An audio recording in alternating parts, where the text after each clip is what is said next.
Bismillahirrahmanirrahim. Assalamualaikum warahmatullahi wabarakatuh. Allahumma sholli ala sayyidina Muhammad wa ala sayyidina Muhammad. Ya, terima kasih kepada semua teman-teman yang memang sudah join pada program Syaban Startup pada malam hari ini. Saya sapa beberapa ya, Mbak Elta, Mbak Nur Halimah, Mas Rizky, Mbak Mutaimah, Mbak Kurniawati, Mbak Sekar. Baik, ya. Terima kasih sudah join pada malam hari ini. Nanti insya Allah akan join juga Ustadz Oktav Fauzi. Dan untuk pada malam hari ini, qadarullah Ustadz Eko Arianto berhalangan untuk join di kesempatan Syaban Startup pada malam hari ini karena ada beberapa hal yang memang beliau harus lakukan. Ya, kita doakan semoga urusan beliau juga lancar dan diberikan kemudahan, insya Allah. Ya, pada malam hari ini, seperti biasa kita di program Startup ini akan membahas seputar apa saja sih yang keistimewaan apa saja sih yang ada di bulan Hijriah. Kita pada malam hari ini akan membahas tentang bulan Sya'ban, di mana kita tahu bahwa bulan Sya'ban ini adalah bulan ke-8 di kalender Hijriah dan merupakan pintu gerbang untuk memasuki bulan Ramadan. Dan bagi sebagian orang, kadang-kadang bulan Sya'ban ini terlewatkan. Artinya biasanya di bulan Rajab itu pada naik ibadahnya ngegas, di bulan Sya'ban itu kadang-kadang menurun karena santai, karena mau ngegas lagi di bulan Ramadan. Bagaimana nanti kita dengar dari ustadz-ustadz kita, ada Ustadz Heru dan Ustadz Oktav tentang keistimewaan dan keutamaan bulan Syaban. Mungkin teman-teman juga ada yang pernah dengar, sebagian dari kita juga pernah dengar tentang Nisfu Syaban. Nah, nanti juga akan kita tanyakan kepada beliau-beliau, apa sih itu Nisfu Syaban? Dan saya sapa dulu, sepertinya Ustadz Oktav juga sudah join. Assalamualaikum Ustadz Oktav. Waalaikumsalam warahmatullahi wabarakatuh. Apa kabar Mas Ilham? Alhamdulillah baik Ustadz. Masya Allah. Bagaimana suara di tempat saya ini sekarang? Jelas Ustadz. Alhamdulillah. Lagi di masjid Ustadz. Di musola tepatnya. Oh, di musola. Oh, Masya Allah. Langsung saya amalkan apa yang diposting oleh Albina, yaitu healing. Healing. Masya Allah. Kemana-mana. Ya, mungkin terlebih dahulu kita buka dengan prolog dari Ustadz dulu. Mungkin yang pertama dari Ustadz Heru dulu. Apa dulu Ustadz Heru? Silakan untuk diprologi tentang program Syaban Startup pada malam hari ini. Baik, terima kasih Mas Ilham. Izin Ustadz Oktav mengawali terlebih dahulu. Bismillahirrahmanirrahim. Alhamdulillah. Alhamdulillahilladzi anzala sakinata fi qulubil mu'minin liyasdadu imanan ma'a imanihim. Asyhadu an la ilaha illallah wa asyhadu anna Muhammadan abduhu wa rasuluh. Allahumma shalli wa sallim wa barik ala sayyidil mursalin wa imamul abidin nabiyinal karim sayyidina wa maulana Muhammadin sallallahu alaihi wasallam wa ala alihi wa ashabihi ajmain amma ba'du. Tsumma uhayyikum bitahiyatil ahlil jannah wa dinas salam. Assalamualaikum warahmatullahi wabarakatuh. Alhamdulillah menikmati segala karunia dan limpahan yang telah Allah curahkan dalam kehidupan kita ini, baik kenikmatan kemampuan kita untuk bisa menikmati jasad ini, kita mampu memberikan konsumsi untuk jasad ini makanan, minuman, kalaupun sakit kita berikan obat-obatan, kalaupun kemudian capek mungkin kita berikan ramuan-ramuan, jamu, ataukah yang lainnya teman-teman. Tapi lebih dari itu ada sebuah kenikmatan yang sudah Allah berikan yang lain, yaitu kenikmatan bagaimana ruh kita itu kemudian bisa kita berikan konsumsi-konsumsi terbaiknya. Jika jasad tadi mengkonsumsi makanan, minuman, obat, dan lain sebagainya, maka kenikmatan ruh itu adalah ketika kita mampu melakukan nilai-nilai ibadah dalam kehidupan kita ini. Kita beramal sholih, kita kemudian berakhlakul karimah, Maka disitulah kenikmatan yang akan dinikmati oleh ruh kita, yaitu dengan ada asupan-asupan kita beribadah kepada Allah Subhanahu wa taala. Maka teman-teman yang dimuliakan oleh Allah Subhanahu wa taala, patut kiranya kita bersyukur atas segala apa yang telah Allah takdirkan, atas segala apa yang telah kita nikmati dari takdir itu, ataukah masih di masa depan takdir itu kita nikmati. Maka di awal bulan Sya'ban di tahun ini, kita penuh harap pinta kepada Allah, semoga bulan Sya'ban di tahun ini menjadi bulan Sya'ban yang terbaik. Maka teman-teman, kita sudah masuk di tanggal 1 Sya'ban, sebagaimana sebuah adab yang dicontohkan dalam sunnah Rasulullah, yaitu berdoa, maka kita awali dengan sebuah doa, Allahumma ahillahu alaina bil yumni wal imani was salamati wal islami rabbi wa rabbukallah. Teman-teman yang dimuliakan oleh Allah Subhanahu wa taala, Sya'ban. Saya awali dengan sebuah hadis. Mas Ilham tadi, Mas Ilham sebenarnya sudah menyampaikan poinnya, yaitu di bulan Rajab, karena start awal ya, ketika kita menanam, dikatakan seperti itu oleh Imam Al-Baqir. Bulan Rajab yang kita bahas kemarin adalah bulan menanam. Maka biasa awal-awal itu kan kita lagi tinggi-tingginya motivasi. Kemudian masuk bulan Sya'ban, kemudian muncul kita agak turun. Kenapa? Kita narik diri, kita istirahat, kita menyimpan tenaga untuk nanti dikencingin lagi di bulan Ramadan. Nah, realita yang terjadi seperti itu ternyata sudah diinformasikan oleh Allah melalui lisan Rasulullah Sallallahu Alaihi Wasallam. Maka disampaikan dzalika syahru yaghfulun nas anhu baina Rajab wa Ramadan. Dalam hadis riwayat Imam Tirmizi dan An-Nasai disampaikan, nanti akan ada sebagian orang itu yang kemudian lalai dengan adanya bulan Sya'ban. Bulan apa itu? Bulan di antara bulan Rajab dengan bulan Ramadan. Tapi dikatakan yaghfal. Dia itu lalai, teman-teman. Nah, salah satu kelalaian kita itu adalah mungkin kita tetap semangat, iya. Mungkin kita kemudian tetap melakukan amal soleh, iya.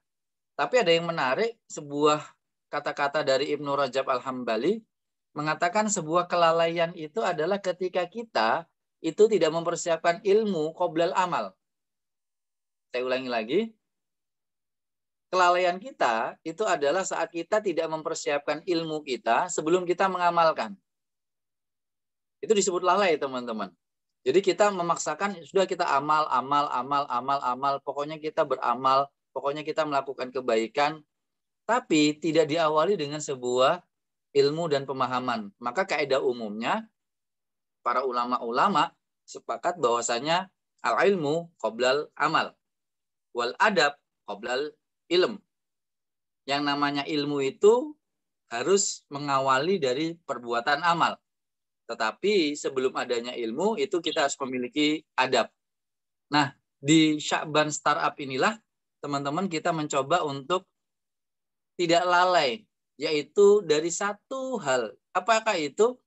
Kita mempersiapkan tidak hanya bulan Rajab, insya Allah juga kita mempersiapkan di bulan Ramadan. Dengan cara apa? Dengan cara kita mencoba mentadaburi, menyelami, memahami, mengerti, mencari tahu terkait dengan ilmu-ilmu apa yang harus kita siapkan untuk kita beramal di bulan Rajab, di bulan Sya'ban ini, ataukah juga nanti di bulan Ramadan.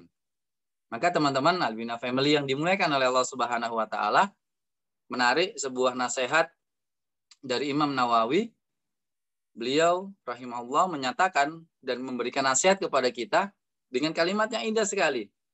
Jika engkau ingin termotivasi melakukan amal solih di setiap bulan, di setiap kehidupanmu, maka carilah keutamaan-keutamaan. Kalau bahasanya Mas Ilham tadi adalah keistimewaan. Carilah fadilah-fadilah di tiap bulan, di tiap amal soleh, di tiap waktu, yang tentunya Allah memberikan keistimewaan masing-masing di tiap bulan itu. Maka yuk teman-teman, sebuah kata motivasi diawali dari kita melihat mana keistimewaan dan mana keutamaan-keutamaan di bulan itu, agar itu menjadi stimulan bagi kita untuk termotivasi beramal dalam bulan-bulan yang baik ini. Itu Mas Ilham sebagai prolog dari saya terkait dengan Sya'ban, bulan yang terkadang masih dilalaikan oleh sebagian di kalangan kaum muslimin. Terima kasih Mas Ilham, saya kembalikan ke Mas Ilham. Ya, terima kasih Ustaz Heru ya, Masya Allah. Jadi kita memang harus mencari keistimewaan, keutamaan dari setiap bulannya ya, supaya kita punya semangat untuk melakukan amal ibadah sebulan ke depan gitu, Insya Allah. Kemudian ke Ustadz Oktaf Fauzi. Tafadhol Ustadz untuk prolognya tentang bulan Sya'ban ini Ustadz. Siap. Syukran Mas Ilham, jazakumullah khairal jaza kepada Ustadz Heru yang telah memprologi dengan suatu ilmu yang bermanfaat. Bismillahirrahmanirrahim. Alhamdulillah. Alhamdulillahirrahmanilladzi 'allamal Qur'an wa khalaqal insana 'allamahul bayan. Assalatu wassalamu daiman mutalaziman ala habibir rahman. Syafi'il insan hadil bashar Muhammadin sallallahu alaihi wasallam alladzi barra risalah wa addal amanah wa nasahal ummah wa kashafal ummah wa jahada fi sabilillah haqqa jihadi wa hayyikum bi tahiyyatil islam tahiyyati ahlil jannah fahayyu bi ahsana minha aw rudduha. Assalamualaikum warahmatullahi wabarakatuh. Menikmati juga malam-malam penuh rasa iman, berkumpul, bersemuka, berseframe dengan orang-orang yang soleh yang senantiasa bertafaqquh fiddin di Albina Project kali ini, yaitu di Sya'ban Startup. Alhamdulillah setiap bulannya ini sebagai tazkirah bagi kita untuk minimal sebagai informasi, maksimalnya bisa memperdalam keimanan kita untuk mengenal apa yang di bulan ini, kenapa sebagai tazkirah kita sudah ganti bulan, kemudian berdoa bersama dengan Ustadzuna Ustadz Heru tadi dengan doa masuk awal bulan. Dan seperti biasa kalau kita mengenal suatu istilah nama bulan misalkan, kita mesti tahu kenapa dinamakan dengan nama bulan Sya'ban terlebih dahulu sebagai upaya kita sebagai orang yang Islam ya. Skapa. Maka kata Sya'ban itu berasal dari 3 huruf utamanya. Ada shin, ada sy itu shin, kemudian ain dan ba. Kalau kita baca Sya'bun. Sya'bun di dalam bahasa Arab itu artinya cabang. Maka di dalam Islam itu bukan bulan yang ada ketika Islam datang. Jadi bulan Sya'ban itu sudah ada di masa pra-Islam. Sekali lagi, bahwa bulan Sya'ban dan bulan-bulan sebelumnya lagi, Rajab, Dzulqa'dah dan sebagainya, itu adalah bulan-bulan yang ada sebelum Islam. Ini sebagai bukti bahwasannya Islam datang tidak merubah, tidak merusak budaya yang ada di masyarakat pada waktu itu. Jadi kenapa dinamakan bulan Sya'ban itu? Di sini saya sebutkan dalam kamus litasya'u bi amalin nasi fihi. Karena beragamnya pekerjaan orang di dalamnya. Demikianlah kata Ibnu Duraid. Maksud yaitu banyaknya amal perbuatan di situ adalah litasya'u bi qabailin arabiyyah waqtirafiha lil harb. Yaitu mereka kadang mencari air untuk makanan, untuk menternaknya, atau mau mencari sumber uasa baru karena mereka hidupnya nomaden. Kemudian juga bahkan ada yang berperang karena bulan sebelumnya mereka taqa'ud duduk karena bulan haram yaitu bulan Rajab. Demikianlah sebelum Islam. Kemudian datanglah Islam, disebutkan di sini bahwasanya bulan Sya'ban adalah bulan yang banyaknya cabang-cabang kebaikan. Jadi cabang kebaikannya bertambah. Karena sebelumnya tidak berperang, maka di bulan Sya'ban ini cabang kebaikannya adalah berjihad fi sabilillah. Demikianlah disebutkan di dalam kamus-kamus. Kemudian juga sejarah menyebutkan demikian. Nah, menyambung dengan disampaikan oleh Ustaz bin Nawsat Mahadi tadi, bahwa sebuah hadis tentang bulan Sya'ban adalah syahrul zara'i, bulan Rajab adalah bulan untuk bercocok tanam, Sya'ban adalah syahrul syakti, bulan Sya'ban adalah bulan untuk mengairi, dan bulan Ramadan adalah syahrul hasad, bulan untuk memanen. Nah, ada bulan menanam, bulan menyiram, dan bulan memanen. Mungkin saya bertanya kepada diwakili Mas Ilham. Nah, coba dibuka dulu. Antara menanam, menyiram, dan memanen. Menanam, menyiram, memanen. Yeah. Menurut Mas Ilham yang hidup di kota, bayangkanlah begitulah. Di antara 3 amal ini, 3 perbuatan ini, kalau Mas Ilham lagi bercocok tanam gitu ya, menanam, menyiram, memanen. Mana yang sering lalai Mas Ilham kira-kira? Menyiram, Ustaz. Betul. Kenapa kira-kira? Karena perlu ketelatenan. Ketelatenan, durasinya panjang, berulang-ulang, waktunya juga harus itu begitu. Kalau menanam cukup sekali tanam ini sudah.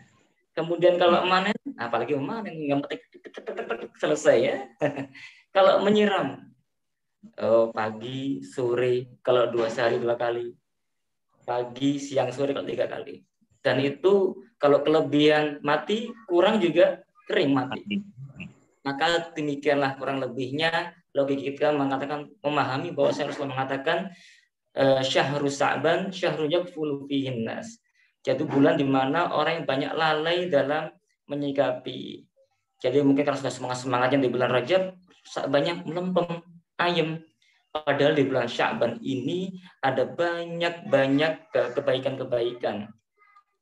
Dan qadarullah memang saat ini Ustaz Eko sedang berhalangan hadir ya, padahal kita ingin mendengarkan dari beliau sejarah-sejarah terkait dengan bulan Sya'ban ini. Baiklah, saya mewakili sedikit saja dari apa yang saya baca barusan dari situsnya seorang motivator di Arab sana, Amrul Khalid. Beliau menyebutkan beberapa banyak begitu ya. Saya ingin sebutkan sedikit saja dari apa yang ada di dalam bulan Sya'ban ini. Al-Ahdath fi Sya'ban. Kejadian-kejadian apa saja di bulan Sya'ban ini. Yang pertama adalah bulan di mana tahwilul kiblah, dirubahlah digantinya arah kiblat. Yang awalnya kiblatnya umat Islam di masa Rasulullah selama dakwah di Mekah, kemudian beberapa bulan, kurang lebihnya 16 sampai 17 bulan di Madinah masih berkiblat di Masjidil Aqsa, kemudian dipindah ke Masjidil Haram. Itu yang pertama, dipindahnya arah kiblat sholat kita. Seandainya kalau dari Eropa kita tetap masih menghadap ke Masjidil Aqsa, bukan Israel, ke Palestina. Saya nggak menyebut negara itu ya. Kemudian yang kedua yaitu tarfa'u fihil a'malillah. Jadi di bulan Sya'ban itu disebutkan di sebuah hadis yang nanti Sadiru akan jelaskan, yaitu di situ dinaikkannya amal tahunan. Amal tahun itu diangkat kepada Allah di bulan Sya'ban. Tentu ada amal harian yang diangkat tiap pagi, tiap petang, begitu ya. Kemudian juga ada amal yang diangkat tiap pekan, yaitu hari Kamis. Tapi ini ada amal yang diangkat tiap tahun, maka itu di bulan Sya'ban. Kemudian yang ketiga, di situ juga ini barangkali hal yang baru bagi Albina Family, yaitu ada sebuah perang yang mana Rasulullah yang memobilisasi, menyerang begitu ya, yaitu kepada kabilah Bani Al-Mustalik. Perang ini juga disebut dengan nama Perang Al-Muraisi. Itu juga terjadi di bulan Sya'ban, tepatnya di tahun ke-6 Hijriah. Kemudian yang keempat, ini yang terakhir yang saya sebutkan, aslinya ada 14 dari yang ingin saya ceritakan. Wow, banyak sekali ini ya. Yaitu di bulan Sya'ban ini, tepatnya tanggal 9 Sya'ban 932 Hijriah, di situ Sultan Muslim yang bernama Babur Syah. Jadi kalau kawan-kawan dulu pernah mendengarkan di tahun lalu, ada perusakan Masjid Babir di India. Nah, itu ada Sultan Babir Shah itu mengalahkan tentara India yang berjumlah 100.000 pasukan plus 1.000 gajah. Jadi pasukan India jumlah 100.000 orang, infanteri dan kavalerinya 1.000 gajah dikalahkan. Kemudian juga semasa berkuasanya Sultan Babir ini juga menghalau invasi Mongol Timur Leng, juga menerapkan hukum Islam di India selama 3 abad. Wah, sejarah singkatnya begitulah. Jadi seru banget kalau ini ada beliau Ustadz Eko. Itu al-ahdath di Syahri Sa'ban. Dan kalau kita tidak tahu sejarah ini, mungkin ada hal yang baru, ayo kita tekuni, ayo kita cari sebagai mukadimah ini, manfaatkan jaringan untuk mencari apa maksudnya, sejarahnya bagaimana. Demikian sebagai mukadimah, prolog dari apa yang ada di bulan Sya'ban ini. Saya kembalikan pada Mas Ilham. Ya, terima kasih Ustaz. Masya Allah. Mungkin teman-teman juga saya barusan dengar sih beberapa sejarah di situ, dan tentang pemindahan kiblat umat Muslim juga saya juga baru dengar ini tadi. Ternyata adanya di bulan Sya'ban. Mungkin kalau teman-teman yang pada tahu sih, mungkin yang paling terkenal memang Nisfu Sya'ban. Biasanya pada saat Nisfu Sya'ban itu datang broadcast di WA itu, minta maaf lah. Apa memang harus seperti itu atau bagaimana ini? Gimana Ustadz Deru? Biasanya itu seperti itu Ustadz. Tradisinya kalau dari teman-teman kalau pas Nisfu Sya'ban itu pada nge-broadcast minta maaf, terus ya semacam itulah, minta maaf ke semua orang. Iya. Teman-teman Albina Family, terkait dengan Nisfu Sya'ban, sebenarnya ini pembahasan yang klasik ya teman-teman. Kenapa ini saya katakan klasik? Karena ini pembahasan yang terulang-ulang tapi selalu dipertanyakan. Padahal opsi-opsi jawaban, saya tidak mengatakan jawabannya ya, tetapi saya menyebutnya opsi-opsi jawabannya. Itu tentunya sudah didapati dari para ulama-ulama. Tetapi yang menarik dari Nisfu Sya'ban ini dalam tataran realita, bukan secara hukum positifnya ya teman-teman. Itu ada 2 kalau saya menyimpulkan. Yang pertama adalah Nisfu Sya'ban ini menjadi menarik karena pembahasan di dalamnya itu sebagaimana yang disampaikan oleh Ustadz Oktaf tadi itu terkait dengan wilayah takdir teman-teman. Amalan-amalan kita tertampakkan dan lain sebagainya. Maka di wilayah ini akhirnya cukup ramai Nisfu Sya'ban ini terbahas. Karena apa? Takdir. Yang namanya kita membahas takdir itu nggak akan selesai-selesai teman-teman. Apalagi ini ditampakkan dan bisa dirubah takdir itu, bahkan itu lebih jelas. Maksudnya lebih jelas bagaimana? Waktunya. Kalau teman-teman mempelajari wacana-wacana pembahasan paradigma tentang takdir ya teman-teman, itu pasti nggak ada penjelasan detail terkait dengan waktu. Kapan, di mana, seperti apa, pasti kan itu gaib semua teman-teman. Nah menariknya, di Nisfu Sya'ban ini dikaitkan dengan itu. Dan kita sudah tahu, Nisfu itu setengah. Sya'ban, maka itu bulan Sya'ban. Maka di tengah-tengah bulan Sya'ban, berarti tanggal 15 teman-teman. Berbeda dengan bulan di Ramadan yang kita kenal juga sama malam. Kalau di Sya'ban itu Nisfu Sya'ban, malam Nisfu Sya'ban. Kalau di bulan Ramadan nanti ada namanya malam Al-Qadar. Saya tidak menyebut 2 kali, malam Lailatul Qadar. Nanti malam-malam Al-Qadar gitu ya teman-teman ya. Ada malam Al-Qadar atau kita kenal dengan Lailatul Qadar. Nah kalau Lailatul Qadar itu kan nggak disebutkan teman-teman. Kepastiannya kapan? Ada yang menyebut di awal. Memang banyak riwayat yang lebih condong kepada akhir-akhir teman-teman ya. Pertengahan ke belakang. Tidak tersebutkan untuk malam Al-Qadar. Sehingga apa? Ya, bulan Ramadan memang akhirnya menjadi sesuatu yang membuat orang terstimulan untuk termotivasi karena tidak jelas di mana malam Al-Qadar.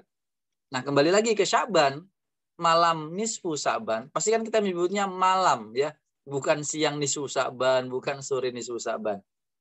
Berarti ada yang mirip dengan malam Al-Qadar atau Lailatul Qadar. Cuma bedanya malam nisfu Sya'ban ini lebih rame dibincangkan, lebih rame diamalkan. Kenapa? Karena jelas waktunya. Ya, kalau kita ditanya lebih suka yang jelas-jelas, yang pasti-pasti atau yang tidak pasti? Ya pasti kita jawab yang suka yang pasti-pasti. Dan itu letaknya di nisfu Sya'ban, jelas tanggal 15. Nah, itu poin yang pertama, Mas Ilham dan teman-teman Albina Family. Kenapa kok pembahasan nisfu Sya'ban ini menjadi menarik? Ya, tidak akan habis, lalu kemudian kita bahas.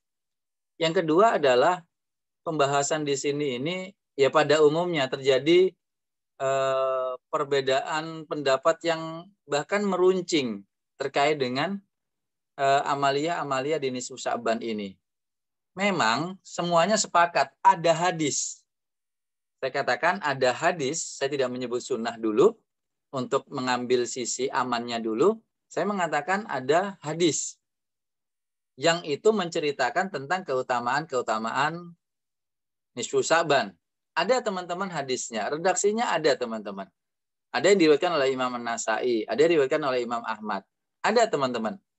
Nah, cuma ini menjadi meruncing ketika beberapa ulama-ulama hadis itu kemudian mempermasalahkan. Kenapa mempermasalahkan? Karena status hadisnya yaitu dhaif, teman-teman. Bahkan ada yang dikatakan hadisnya di sini itu istilahnya kalau dalam ilmu hadis namanya tadlis. Tadlis itu maksudnya apa ya? Kayak penipuan. Contohnya seperti ini. Kan kalau hadis itu ada sanad ya, rentetan-rentetan perawi. Jadi misalnya gini, saya meriwayatkan hadis. Lalu kemudian saya mendapatkan hadis itu dari guru saya, sebut saja Ustadz Oktav. Kemudian saya menyampaikan, saya mendapatkan hadis ini dari guru saya Ustadz Oktav misalnya. Tapi teman-teman, saya memang hidup sejaman dengan Ustadz Oktav. Saya kemudian kenal dengan Ustadz Oktav. Tapi saya tidak pernah mendapatkan hadis itu dari Ustadz Oktav. Cuma karena nama beliau populer, nama beliau terkenal, keilmuan beliau itu valid ya, terlegitimasi gitu, diakui, maka akhirnya saya pakai nama beliau untuk melegitimasi keabsahan nanti hadis yang saya riwayatkan. Ini kan penipuan, namanya hadisnya kategorinya disebut dengan distadlis. Nah, teman-teman yang dimuliakan oleh Allah Subhanahu wa taala, jadi hadis tentang nisfu Sya'ban Mas Ilham ini hadis yang kita ambil kesepakatan dulu lah, misalnya ini hadis dhaif. Gitu ya, kita ambil dulu kesepakatan itu hadis dhaif. Meskipun saya meyakini ada hadisnya ini menjadi hasan li ghairihi. Jadi naik, hadisnya itu naik. Kenapa? Karena ternyata hadis tentang malam nisfu Sya'ban itu tidak hanya satu versi, tetapi kurang lebih ada 4 versi. Berarti kalau ada 4 versi ini hadisnya dhaif, dalam konsepsi ilmu hadis, karena banyak dan itu senada dan kemudian semakna, maka ini bisa kemudian saling menguatkan. Akhirnya naik level menjadi hadis hasan, tetapi li ghairihi, karena mendapatkan support dari yang lainnya. Tapi sementara kita ambil hadis dhaif. Maka karena ini hadis dhaif, sebagaimana yang sering saya sampaikan, teman-teman Albina Family, hadis dhaif ini memang sangat rentan terjadinya perbedaan pendapat terkait dengan memakainya atau tidaknya, menjadikan landasan hukum atau tidaknya, menjadikan itu dalil atau kemudian kita menolaknya. Ini para ulama hadis tentunya sangat saklek di wilayah ini dalam urusan perbedaan ini. Ada yang ikhtiyati, kehati-hatian, nggak pakai gitu, untuk aman-amannya. Tetapi ada juga yang kemudian jelas-jelas seperti Imam Nawawi dalam kitabnya Al-Azkar menyampaikan hadis dhaif boleh dipakai di mana keterkaitan dengan masalah fadilah-fadilah. Selama fadilah itu tidak menyalahi syariat-syariat. Maka kalau kita menggunakan pendapatnya Imam Nawawi semisal, maka kita mengakui hadis dhaif masih boleh dipakai. Nah, kembali lagi kita sepakat dulu hadis nisfu Sya'ban sementara ini itu adalah dhaif misal. Maka kalau dhaif, maka teman-teman boleh menggunakannya kalau mengikuti pendapatnya Imam Nawawi. Siapa sih yang mau mengomentari pendapatnya Imam Nawawi, ilmunya Imam Nawawi? Tentunya tidak dong ya teman-teman. Karena ilmu kita sangat amat jauh ya. Tapi kalau teman-teman tidak setuju, ya silakan teman-teman ikut pendapatnya yang kemudian meninggalkan hadis itu dengan satu adab dan akhlak.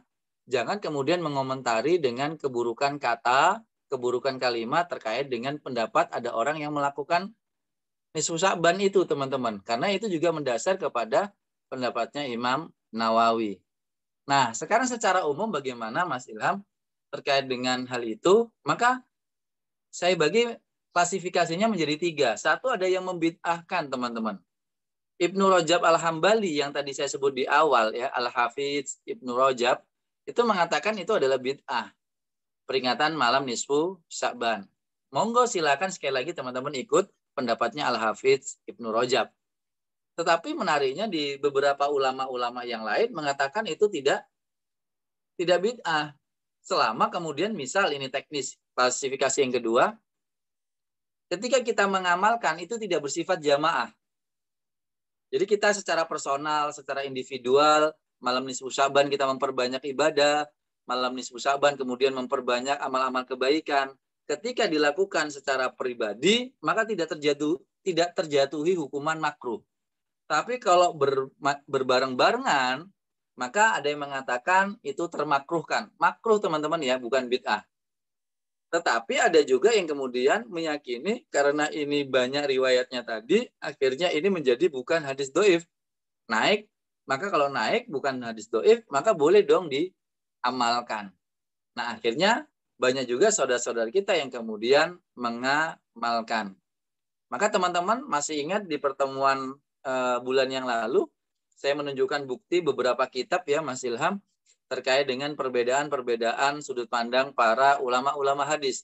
Dan itu menjadi sebuah keniscayaan. Maka terkait dengan nisfu Sya'ban, pertanyaannya Mas Ilham tadi, kok maaf-maafan dan lain sebagainya. Karena di wilayah ini, Mas, adalah berbicara tentang takdir. Kalau sudah berbicara takdir, Mas, yang berbicara itu adalah penentu dari amal-amal kebaikan kita. Terkait dengan apa itu? Terkait dengan hablum minan nas.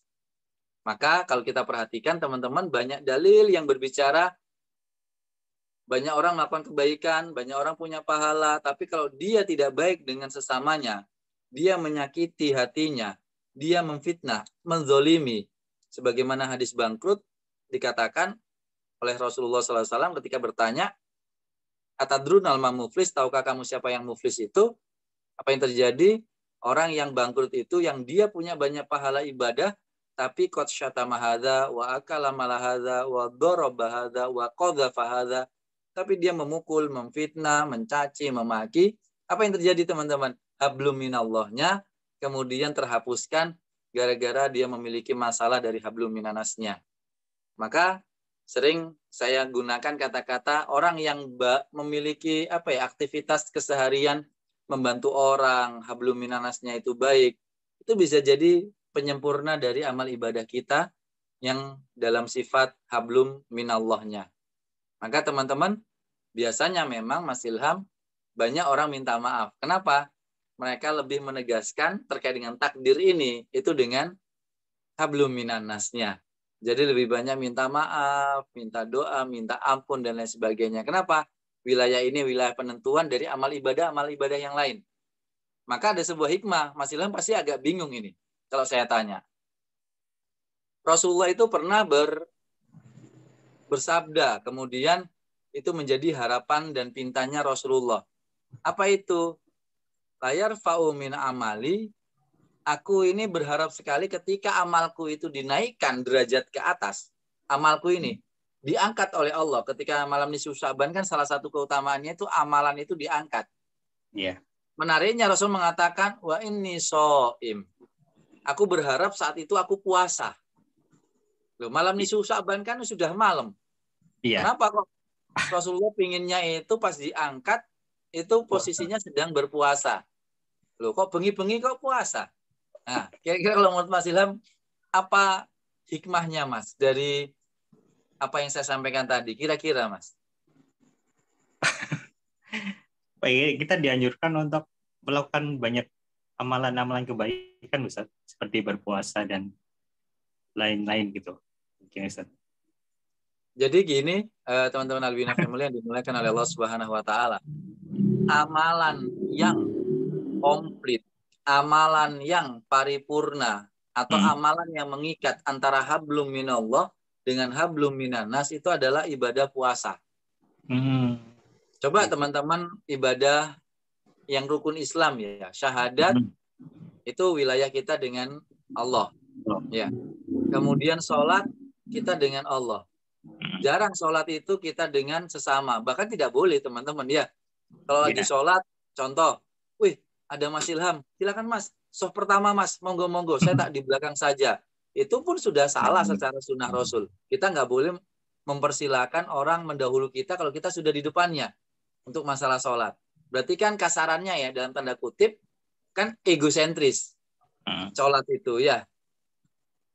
Kemudian apalagi kalau jadi imam, ya terserah aku, panjang pendeknya terserah aku, kamu harus manut.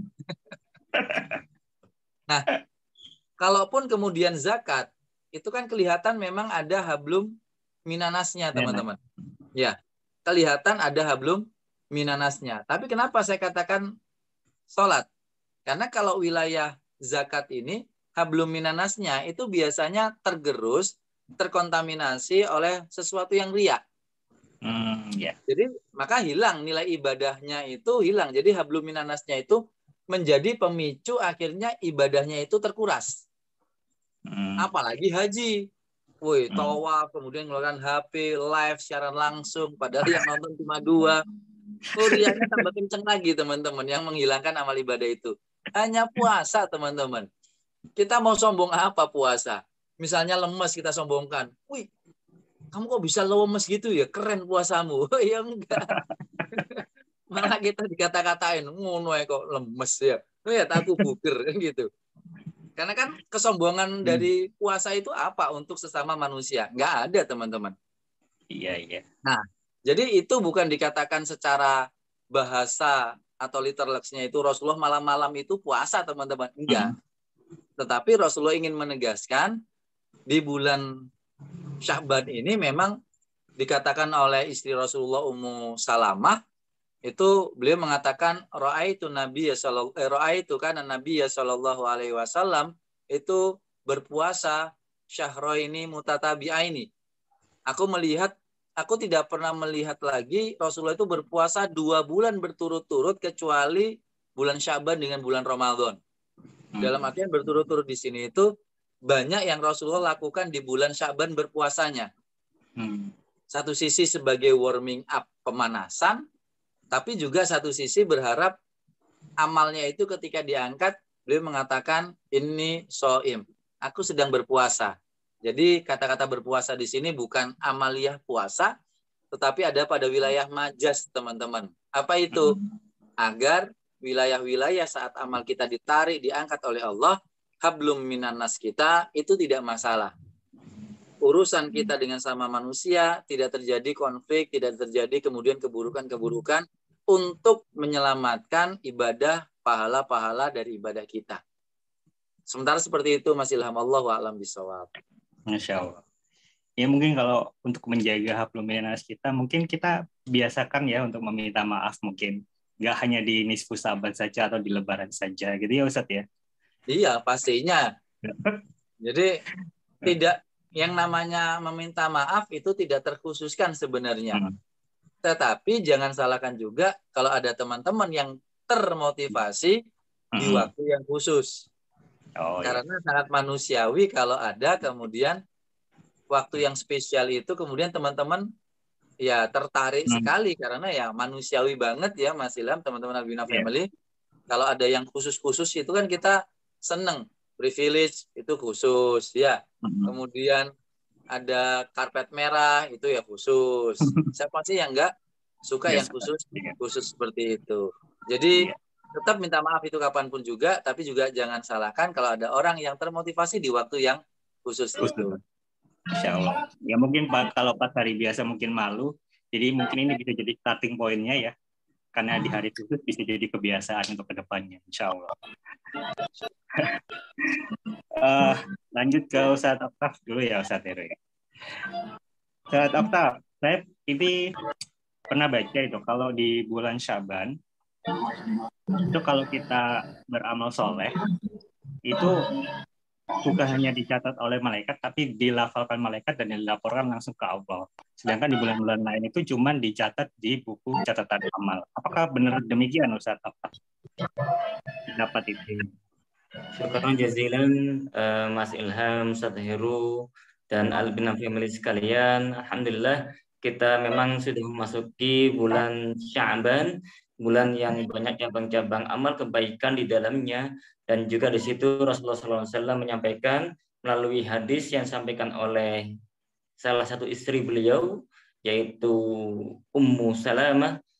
Ini yang tadi dibacakan oleh Ustaz Heru, bahwasanya beliau mengatakan dzalika syahrun yaghfulun nasu anhu baina Rajab wa Sya'ban, baina Rajab wa Ramadan. Itu yang disampaikan oleh ini hadis riwayat Usamah bin Zaid, yaitu bulan yang dimana orang itu lalai antara mengerjakan amal, yaitu antara Rajab dan Ramadan, yaitu bulan yang tarfa'u fihil a'mal ila rabbil alamin, yang diangkat amal perbuatannya.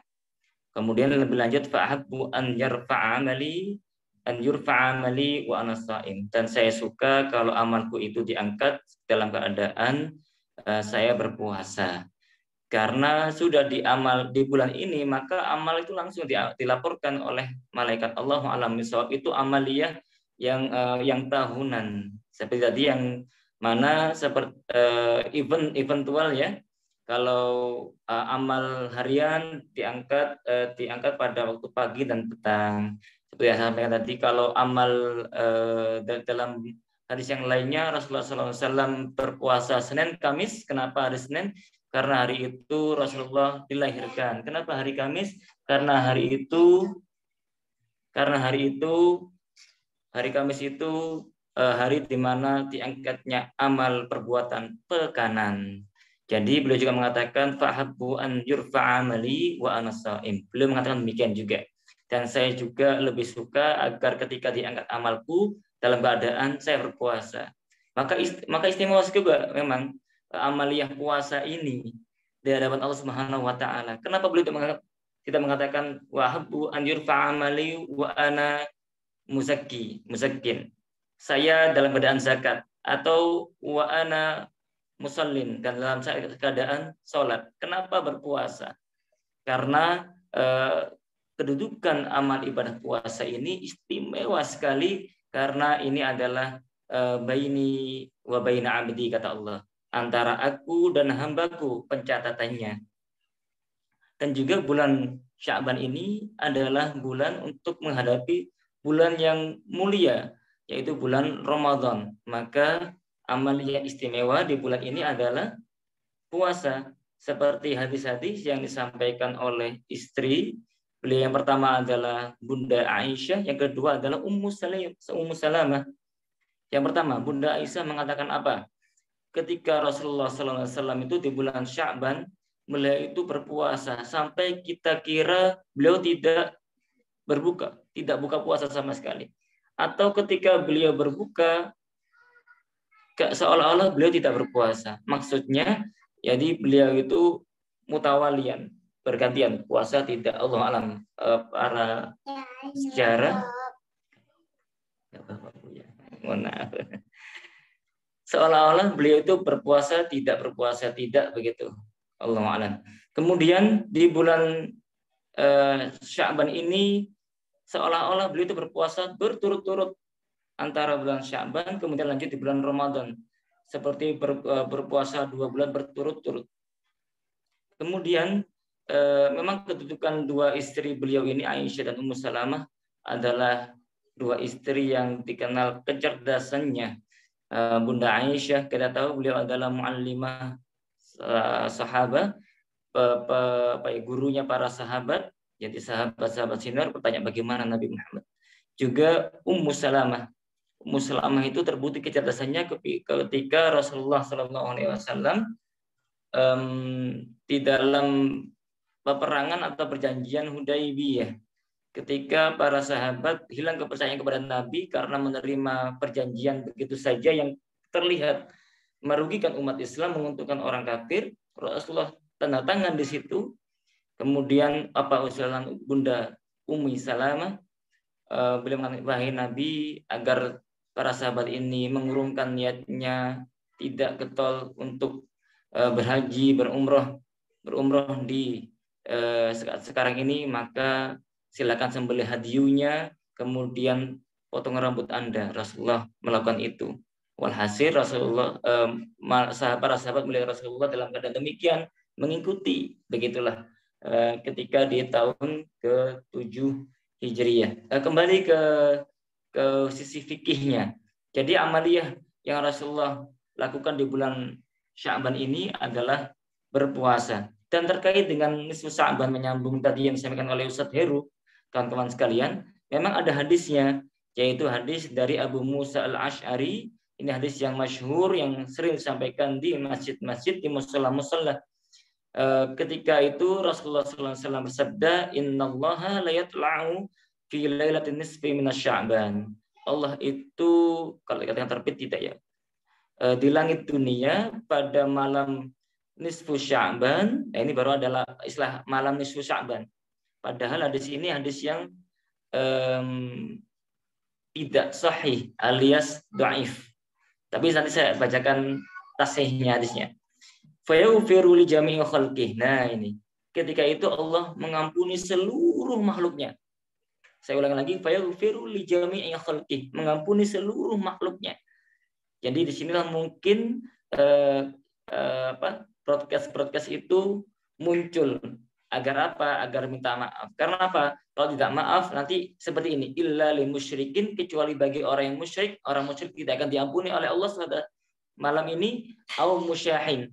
Nah, ini lafaz ini yang jadi perhatian kita. Au musyahin, siapakah musyahin itu? Yaitu orang-orang yang tidak mau memaafkan saudaranya, atau orang yang gemar berseteru, yaitu mungkin orang yang tercipta dari tanah sengketa. Allah alam ya, maksudnya orang yang suka sekali untuk mengadu domba, orang yang tidak mau bersilaturahim. Musyahin orang yang suka berseteru. Nah, ini rawahu Ibnu Majah. Mungkin ada riwayat An-Nasa'i. Diriwayatkan oleh Ibnu Majah, dan disinilah disebutkan bisanadin dhaif, dengan sanad yang lemah. Sebutkan lagi, walakin lahu syawahidu katsira, tapi ada riwayat lain yang menguatkan. Walidha hasanahul Albani, oleh Imam Al-Albani dihasankan bi majmu'i turuqihi, karena banyaknya jalannya diantaranya itu. Dilanjutkan lagi bahwasanya kemudian Imam Syekhul Islam Ibnu Taimiyah rahimahullah, Syekhul Islam Ibnu Taimiyah mengatakan, Lailatul nisfi minasya'ban fa fiha fadl. Malam nisfu Sya'ban itu ada keutamaan. Wa kana fi salafi man yusalli fiha. Itulah di antara sebagian orang-orang salaf, orang terdahulu itu ada yang sholat pada malam itu. Tapi sekali lagi tadi sifatnya tidak mengajak. Contohnya adalah seperti yang dilakukan oleh siapa? Di dalam kitab Lataiful Ma'arif yang ditulis oleh Ibnu Rajab Al-Hanbali. Lailatul nisfi minasya'ban kanat tabi'una min ahli Syam yu'azzimunaha wa yajtahiduna fiha fil ibadah. Pada malam nisfu Sya'ban itu tabi'in dari kalangan Syam. Syam itu sekarang ada 4 negara di sekitaran Syria, Palestina sana. Kemudian mereka itu mengagungkan malam nisfu Sya'ban, kemudian juga bersungguh-sungguh dalam beribadah di dalamnya. Maka silakan kawan-kawan yang meyakini ada afdholiyah untuk meminta maaf, kemudian membaca Al-Quran, tapi sifatnya adalah keyakinan yang tidak berjamaah, tidak memaksakan orang lain untuk meyakini. Karena seperti yang dilakukan oleh para salafus soleh ini, ahlu Syam mereka mengagungkan. Sementara ahlu Hijaz, daerahnya Nabi Muhammad Hijaz, kemudian Najd, kemudian daerah-daerah yang lainnya, mungkin menganggap itu adalah amaliyah yang Kalau tidak berdasarkan dari Nabi Muhammad langsung, maka tidak diamalkan. Kalau puasa jelas, Kalau malam masa berpuasa. Nah, demikianlah apa yang dilakukan oleh para sahabat dan generasi tabi'in di masa salafus saleh. Tadi pertanyaannya apa Mas Ilham? Mungkin saya belum menjawab. Ya, tadi saya pernah baca Ustadz, kalau di bulan-bulan selain Sya'ban itu, kalau kita melakukan amal ibadah itu dicatat gitu kan, di buku catatan amal. Tapi kalau di bulan Sya'ban itu dilafalkan langsung, dilaporkan langsung ke Allah gitu. Apakah benar demikian? Iya. Atau saya salah baca? Oh iya, nanti saya sempat singgung jawaban ini di depan tadi ya, bahwa semua amal Bani Adam itu tercatat di buku amal. Tidak tertinggal baik kecil maupun besarnya, banyak maupun sedikitnya. Sejak kapan? Sejak kita balik sampai kita meninggal dunia. Yang tidak catat apa? Ketika kita tidak sengaja, satu, ketika kita naudzubillah, ketika hilang akal, dalam artian bisa ketika gila atau stres atau apa, tidak dicatat amal. Jadi walaupun di bulan Sya'ban ini juga tercatat di sisi Allah. Tapi istimewanya bulan Sya'ban ini adalah apa? Diangkatnya amal tahunan. Demikian. Allahu a'lam bishawab. Oke. Jadi seperti itu Ustaz ya. Keistimewaan bulan Sya'ban, keutamaan bulan Sya'ban. Mungkin dari teman-teman Albina Family, jika ada pertanyaan, silakan. Mungkin kalau mau nulis di kolom chat, atau mungkin kalau pertanyaannya terlalu panjang, bisa lewat audio saja, nggak apa-apa. Nanti bisa raise hand atau langsung open audionya untuk bertanya. Ada teman lagi mungkin dari Ustadz ini? Ya, sambil menunggu dari teman-teman ya, jika ada yang mungkin di-sharingkan teman-teman, silahkan. Sambil menunggu teman-teman begini, tadi kita sudah ngebahas diantaranya sekelumit tadi Ustadz Oktaf menggantikan peran Ustadz Eko terkait dengan peristiwa-peristiwa penting di bulan Sya'ban ini. Kemudian Ustadz Oktaf juga sudah menyampaikan secara wilayah fikihnya. Ada yang perlu kemudian jangan kita lupakan teman-teman, yaitu hikmahnya. Dalam setiap keutamaan-keutamaan itu tidak hanya berbicara pahala, tidak hanya berbicara lapis-lapis rahmat, tetapi yang namanya amaliyah ataupun ibadah ataukah keutamaan-keutamaan itu memiliki hikmah. Nah, di sini saya mengambil satu hikmah saja teman-teman, yaitu terkait dengan kenapa kok Rasulullah tadi disampaikan oleh Ustadz Oktaf mengutip hadis dari sosok putra Zaid bin Harisa dengan Ummu Aiman yang kita kenal dengan bernama sosok sahabat panglima termuda yaitu Usama bin Zaid. Ketika mengatakan Rasulullah itu berpuasa 2 bulan berturut-turut, yaitu di bulan Sya'ban dan bulan Ramadan. Nah, di sini ada hikmahnya teman-teman. Apa itu hikmahnya? Yaitu bagi kita yang kemudian lupa dalam mengqadha puasa Ramadan kita tahun lalu yang belum. Khususnya di sini teman-teman cowok ya, saya mengajak dan mengingatkan. Bagi teman-teman yang pernah tidak puasa karena ada uzur syar'i dulu ini, meskipun nanti ada kasus yang berbeda ketika dengan sengaja misalnya, tapi kita berbicara uzur syar'i dulu. Maka biasanya kan kita ini maunya sih semangat sekali. Nanti setelah Ramadan aku qadha, setelah Ramadan aku qadha. Lah kok setelah Ramadan ini Syawal. Lah Syawal ini ada ketupat, ada opor, ada apa. Akhirnya kok ini kok ya eman puasa ini. Euforianya lagi tinggi-tingginya.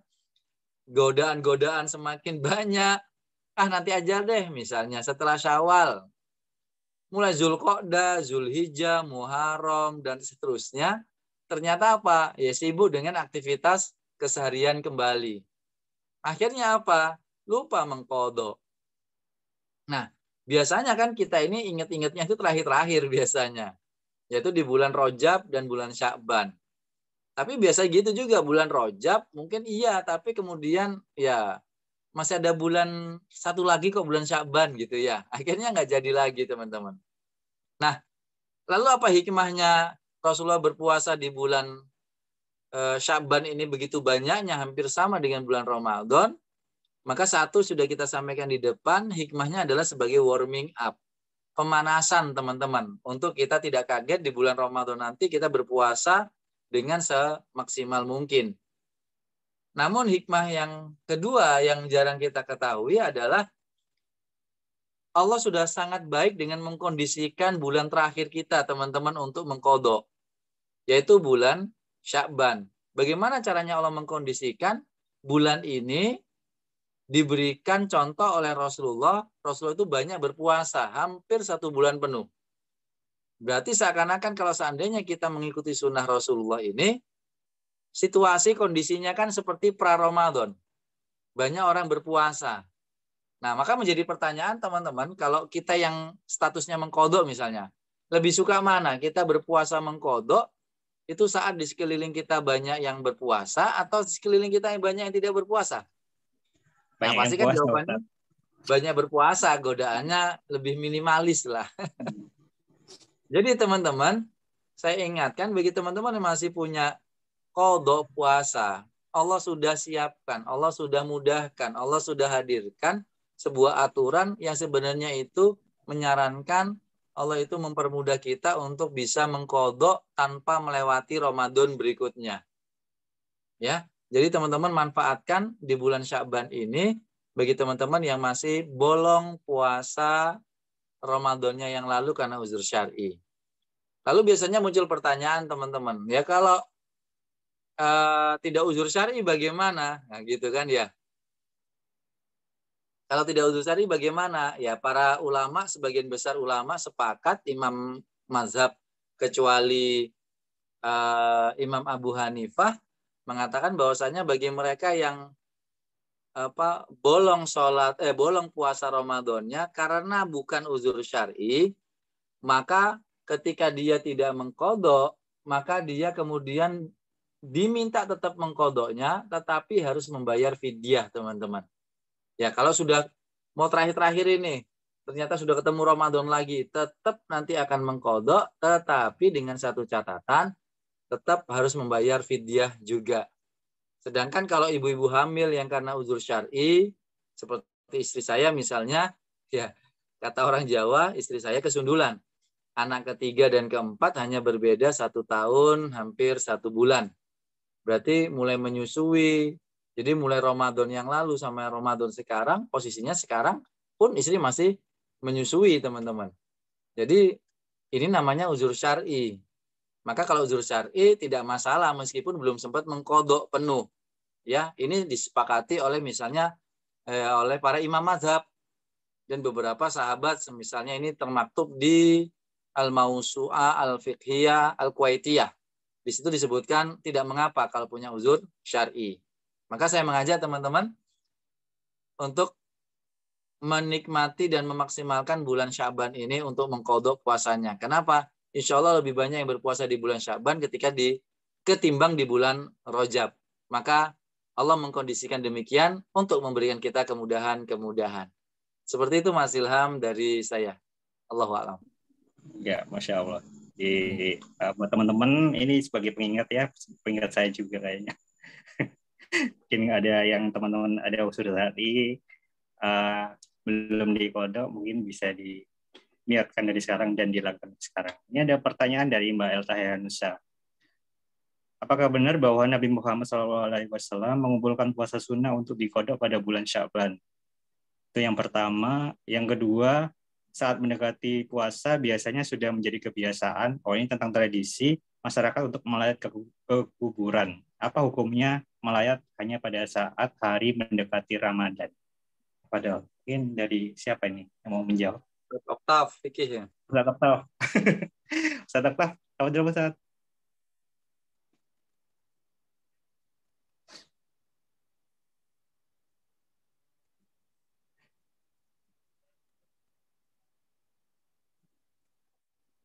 Ada Ustaz Oktav? Ada. Masih dibaca sama Ustaz tetap, masih dipahami sepertinya. Oke. Saya tadi bicara tanpa saya tekan unmute-nya sih. Baiklah, saya sambil membaca ini ya pertanyaannya. Apa benar Rasulullah SAW mengumpulkan puasa sunnah? Belum pernah saya dengarkan, saya baca hadis tentang Rasulullah mengumpulkan puasa sunnah untuk diqadha. Yang pernah saya dengar adalah yang dikumpulkan, yang dihitung, maksudnya seperti tak tentu, seperti iddah ya. Menghitung berapa kemarin yang ditangi itu yang puasa wajibnya, seperti yang tadi Ustaz Heru sampaikan. Kalau puasa sunnah yang dilakukan Rasulullah memperbanyak puasa sunnah di 2 bulan ini, Rajab dan Sya'ban. Yang tadi Ustaz Heru sampaikan. Kemudian tadi pertanyaan kedua, Allah Karim, kok saya lupa ya.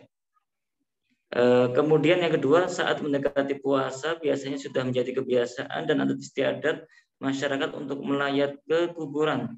Apa hukumnya melayat hanya pada hari-hari mendekati Ramadan? Oke, kalau kebiasaan untuk takziah kubur atau ziarah kubur boleh, dan itu Rasulullah SAW anjurkan. Tapi untuk tahsis, penghususan untuk menjalankan Ramadan belum pernah ada contohnya di kalangan sahabat Rasulullah, sahabat maupun tabi'in. Tapi sekali lagi tidak langsung menyalahkan para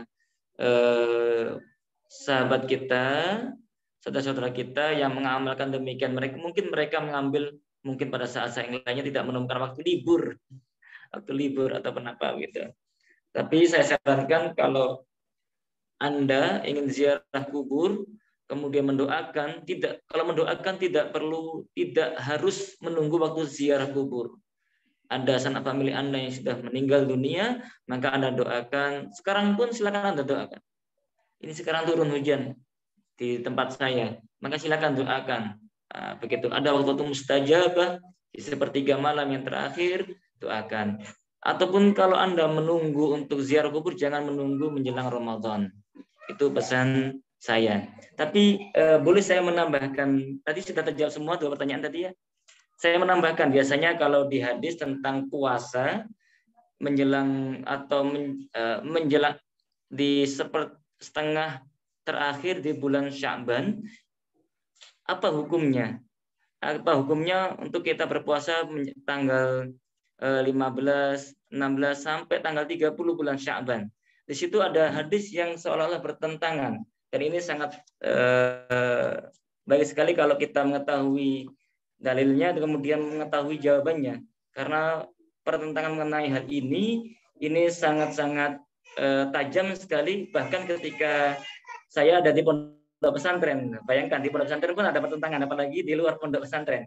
Jadi hadis ini tadi yang sudah dibicarakan bahwasanya Rasulullah memperbanyak puasa sunnah di bulan Sya'ban ini sudah dibacakan. Kemudian ada hadis yang teriwayatkan demikian, an Abi Hurairah, dari Abu Hurairah. Kalau kita dengar Abu Hurairah pasti langsung terbayang sahabat yang banyak dengan hadisnya. Anna Rasulullah sallallahu alaihi wasallam qala, Nabi sallallahu alaihi wasallam bersabda, "Idan tasafa Sya'ban fala tasumu." Jadi kalau Sya'ban sudah melewati separuhnya, 1 sampai 15 sudah lewat, fala tasumu, jangan berpuasa. Loh, jangan berpuasa.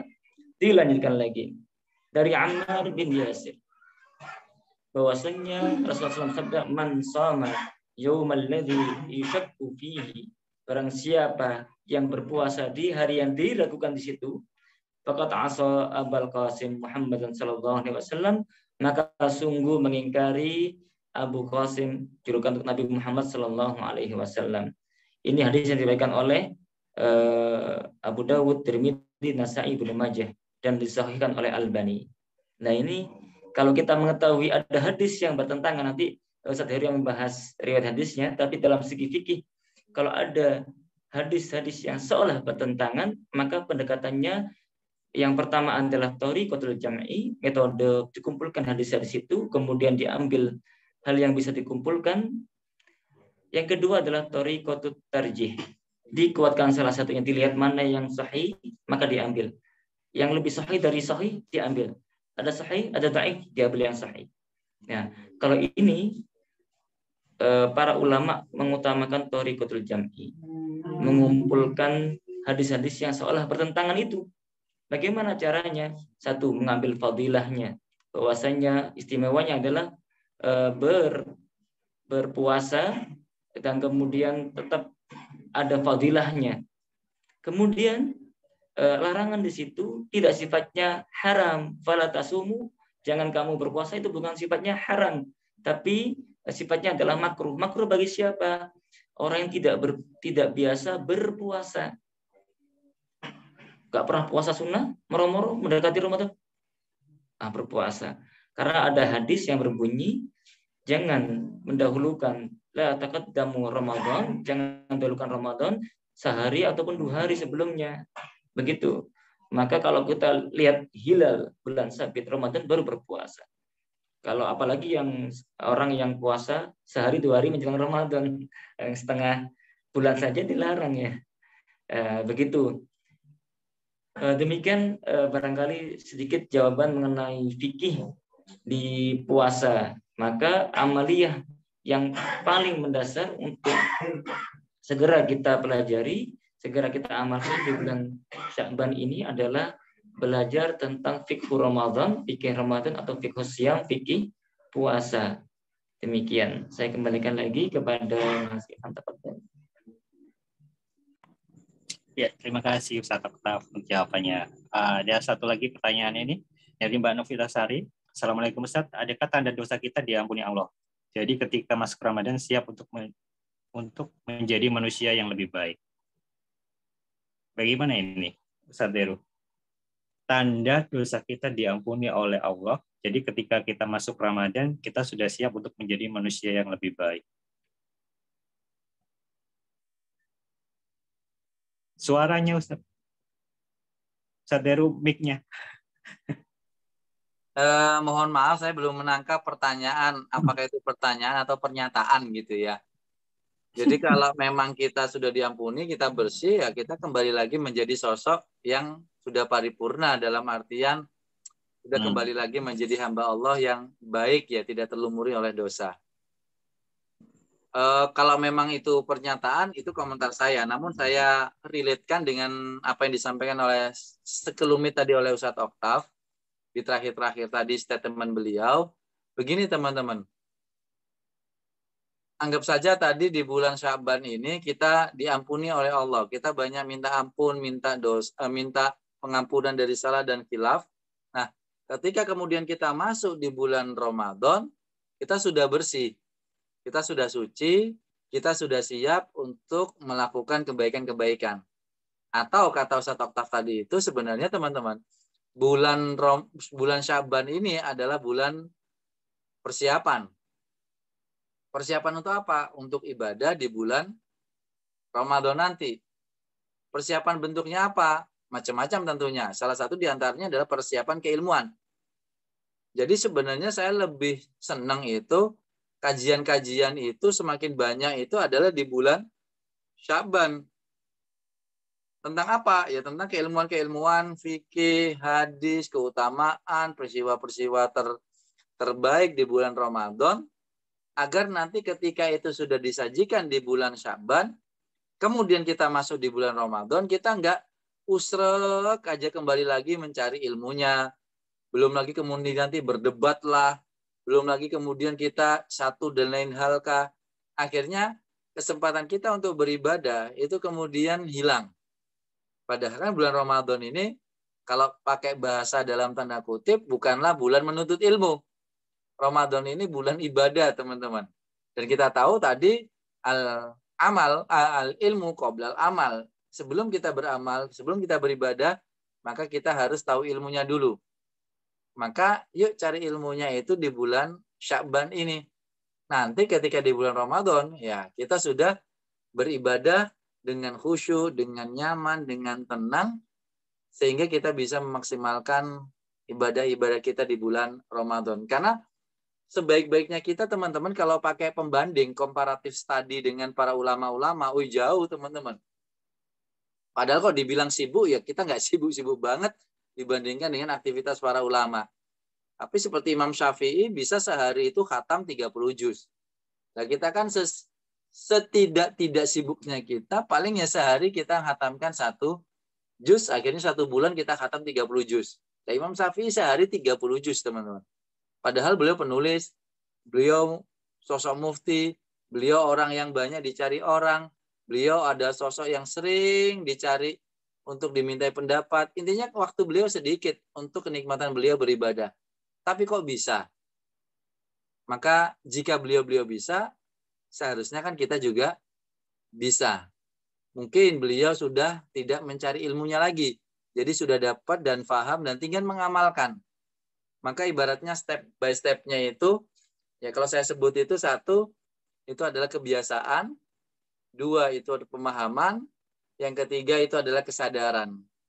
Jadi beliau ini pada posisi sudah sadar, teman-teman. Kita mungkin masih pada posisi membiasakan. Itu pun kadang-kadang nggak paham, teman-teman ya. Tapi kalau Imam Syafi'i sudah kebiasaannya sudah dilalui, kemudian pemahamannya sudah oke, akhirnya sadar. Kita terkadang lupa di wilayah itu.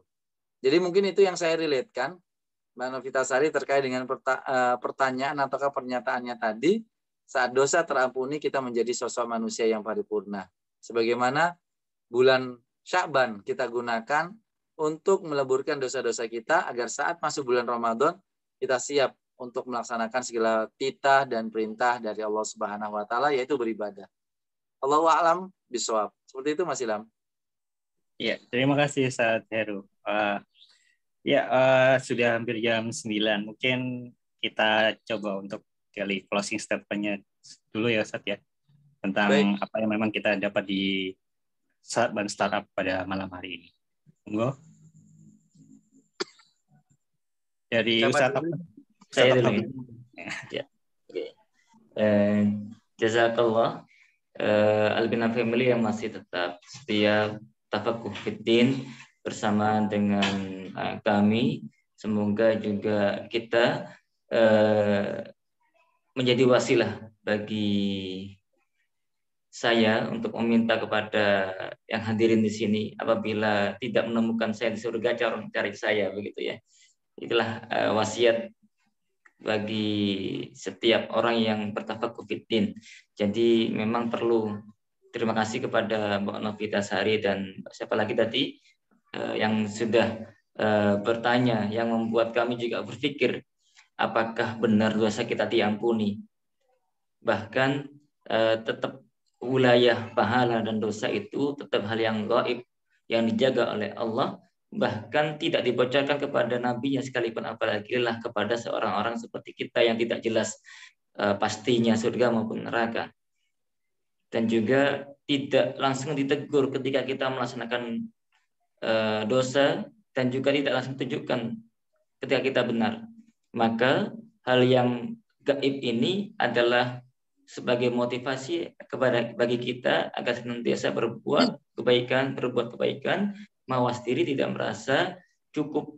Bahkan sudah sering diwanti-wanti bahwa bulan Sya'ban ini adalah bulan yang yaghfulu fihin nas, yang orang itu sering lalai, maka dikatakan lalai, oke, diingatkan lalai, maka kita diingatkan untuk berbuat sebaliknya agar tidak lalai.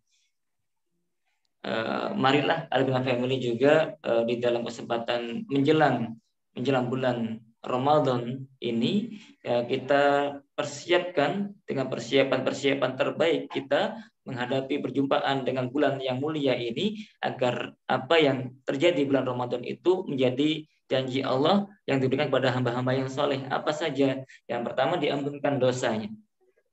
Jelas, kalau diampunkan dosa itu ada hal yang istimewa. Yang kedua, diangkat derajatnya. Kemudian disebutkan di antara orang-orang yang soleh, orang-orang yang syahid, dan orang-orang yang diridhoi oleh Allah Subhanahu wa taala, dan orang-orang yang meridhoi Allah. Itu adalah bagian-bagian kita inginkan selama hidup kita di dunia ini. Terlebih bisa bergabung dengan bapak-bapak kita, para leluhur kita yang soleh, dan juga anak-anak kita jadikan mereka keturunan-keturunan yang soleh. Ini sudah banyak bapak-bapak atau ibu-ibu muda yang hadir. Mamah muda. dan Pak Mahmud, Bapak muda.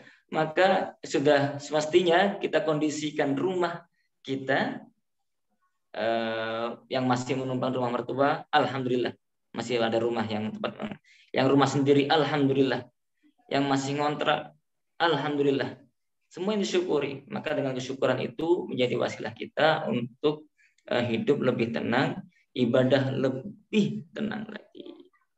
Nah, demikian sebagai penutup dari saya, Mas Ilham, insyaallah. Ya, terima kasih Ustaz Oktav. Masya Allah, penutupnya luar biasa sekali Ustaz. Mengingatkan kita akan dosa kita dan status kita yang memang belum jelas nantinya di akhirat. Semoga kita termasuk menjadi orang-orang yang diselamatkan dan terselamatkan oleh Allah Subhanahu wa taala di akhirat nanti. Amin amin ya rabbal alamin. Kemudian closing statement dari Ustaz Heru dan mungkin langsung ditutup dengan doa Ustaz Heru. Terima kasih Mas Ilham. Teman-teman Alwina Family yang di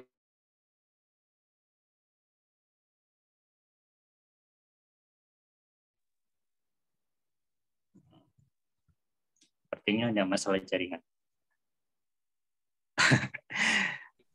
Dari kalangan Arab saat itu, di mana tadi Ustaz Oktav menyampaikan nama-nama dari kalender Hijriah kita, ini sebenarnya sudah ada dari sekian puluh tahun sebelum peristiwa hijrahnya Rasulullah SAW, dan itu kemudian diambil oleh Umar bin Khattab tentunya. Maka dalam salah satu pendapat syirah, sebenarnya bulan-bulan kalender Hijriah kita ini teman-teman itu munculnya adalah di generasi kelima dari kakek Rasulullah SAW yang bernama Kilab bin Murrah. Nah, ketika Kilab bin Murrah atau kakek Rasulullah yang generasi kelima ini memperkenalkan nama-nama kalender Hijriah yang kemudian diadaptasi, diduplikasi, diplagiat oleh Rasulullah dan para sahabat menjadi kalender Hijriah saat ini, maka ada hikmah dan filosofi dari nama-nama itu yang dulu di zaman Kilab bin Murrah itu terlakukan, maka itu juga kemudian terlakukan di zaman Islam. Apa salah satunya adalah bulan Sya'ban, bulan suci, di mana tidak ada pertempuran, di mana tidak ada kezaliman. Nah, disinilah teman-teman izin kami menyampaikan sebuah pesan, hikmah, filosofi kehidupan dari bulan Sya'ban yang mana aktivitasnya di dalamnya itu tidak ada kezaliman. Maka saya mengajak teman-teman, kezaliman itu ada 3 versi. Menzolimi diri sendiri, menzolimi orang lain, dan dizolimi orang lain. Mana yang paling tidak enak? Tentunya adalah menzolimi diri sendiri. Kenapa? Karena tidak memiliki keuntungan sama sekali. Menzolimi orang lain mungkin dalam tanda kutip ada keuntungan, yaitu kepuasan. Dizolimi orang lain tidak enak, tapi ada keuntungannya. Apa itu? Kata Rasulullah, doanya dikabulkan. Tapi yang paling tidak enak adalah menzolimi diri sendiri. Kenapa? Sama sekali tidak ada keuntungan. Maka teman-teman, di bulan Sya'ban ini, sering saya gunakan sebuah analogi, kita membutuhkan bulan Sya'ban. Kita membutuhkan keutamaan-keutamaan di bulan Sya'ban. Kita sudah masuk di bulan Sya'ban. Kita memiliki kesempatan di bulan Sya'ban. Bahkan teman-teman, segala sesuatu aktivitas, kita sudah punya potensi untuk melakukan itu. Tapi kita tidak mau melakukannya. Apa yang terjadi teman-teman? Kita menzolimi diri kita sendiri. Kita membutuhkan sesuatu, kita memilikinya, kita punya kesempatan untuk menikmatinya, tetapi kita tidak mau menikmatinya. Berarti kita menzolimi diri kita sendiri. Sebuah analogi yang sering saya camkan adalah teman-teman sedang sakit, teman-teman butuh obat. Di tangan ada obat, di sampingnya ada air putih. Teman-teman punya kesempatan meminum obat, karena itu menjadi kebutuhan teman-teman. Tapi teman-teman tidak melakukan. Apa yang terjadi? Teman-teman tambah sakit, tambah sakit. Itu adalah kezoliman. Maka teman-teman di bulan Sya'ban dengan keutamaannya, dan teman-teman saat ini dan kita sudah berada di bulan Sya'ban, yuk kita optimalkan, kita maksimalkan bulan Sya'ban ini. Hati-hati ya teman-teman yang dimuliakan oleh Allah Subhanahu wa taala, karena salah satu arti kata dari Sya'ban ini adalah al-ajlan, yaitu cepat. Kok bisa cepat? Nanti kita akan batin, loh kok sudah Ramadan gitu. Ya. Jadi hati-hati teman-teman kehilangan momentum bulan Sya'ban ini. Karena definisi Sya'ban salah satunya adalah al-ajlan. Hati-hati teman-teman, jangan sampai muncul penyesalan di depan. Bukan penyesalan itu di belakang. Tetapi penyesalan kita adalah saat bulan Ramadan masuk. Bulan depan, bisa jadi saat itu kita memiliki penyesalan. Berarti penyesalan itu di depan teman-teman ya, bukan di belakang. Di depan nanti, di tanggal 1 Ramadan kita kadang-kadang menyesal. Loh kok sudah selesai ya Sya'bannya, belum ngapa-ngapain, belum prepare, dan lain sebagainya. Teman-teman, jangan menyesal di depan. Allahu a'lam bishawab. Terima kasih Mas Ilham. Dan teman-teman kita berharap minta kepada Allah. Semoga Allah memberkahi bulan ini. Allah sampaikan kita sampai nantinya insya Allah di bulan Ramadan. Dan Allah mampukan kita untuk bisa menikmati segala keutamaan dan sajian-sajian kebaikan nantinya fi syahri Ramadan insya Allah. Bismillahirrahmanirrahim. Alhamdulillah. Hamdan na'imin, hamdan syakirin, hamdan yuafi ni'mahu wa yukafi mazidah. Ya Rabbana lakal hamdu hatta tarda, wa lakal hamdu idza radita, wa lakal hamdu ba'da ridha. Allahumma barik lana ya Allah fi Rajab, wa barik lana ya Allah fi Sya'ban, wa balighna Ramadan. Allahumma ya Allah alimna ma yanfa'una wa zidna ilma. Allahumma faqihna fid din wa alimna ta'wil. Allahumma ya Allah antar razak. Allahumma rzuqna qalban khasi'ah wa lisanan dzakira wa ilman nafi'ah wa fahman jayyida ya Allah wa amalan mutaqabbala wa rizqan wasi'an halalan tayyiban kasiran mubarakan fihi. Allahumma ya Allah anta Allah la ilaha illa anta khalaqtani wa ana abduka wa ana ala ahdika wa wa'dika mastata'tu. Abu ulaka bi ni'matika alayya wa abu bi dzambi faghfirli fa innahu la yaghfiru dzunub illa anta. Rabbana atina fid dunya hasanah wa fil akhirati hasanah wa qina adzabannar. Wa sallallahu ala khalqil mursalin Muhammadin sallallahu alaihi wasallam wa bil hurmati dawahum fiha subhanakallah wa tahiyatum fiha salam. Wa akhiru da'wana anil hamdulillahi rabbil alamin bi barakatil Fatihah.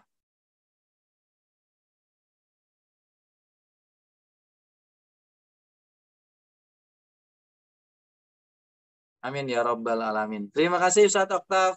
Terima kasih Mas Ilham. Saya kembalikan kepada Mas Ilham. Ya, terima kasih Ustaz Heru. Alhamdulillah rabbil alamin.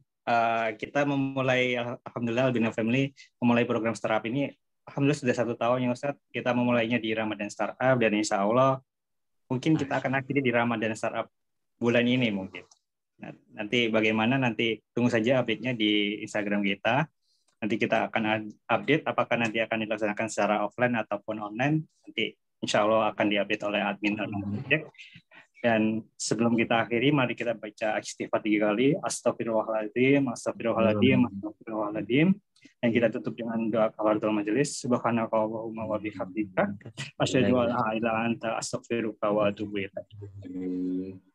Terima kasih Ustaz Heru, terima kasih Ustaz Oktav, dan terima kasih untuk semua Albina Family yang sudah join pada malam hari ini. Terima kasih. Terima kasih Mas Ilham, terima kasih Ustaz Oktav dan semuanya. Ketemu lagi insyaallah. Ya.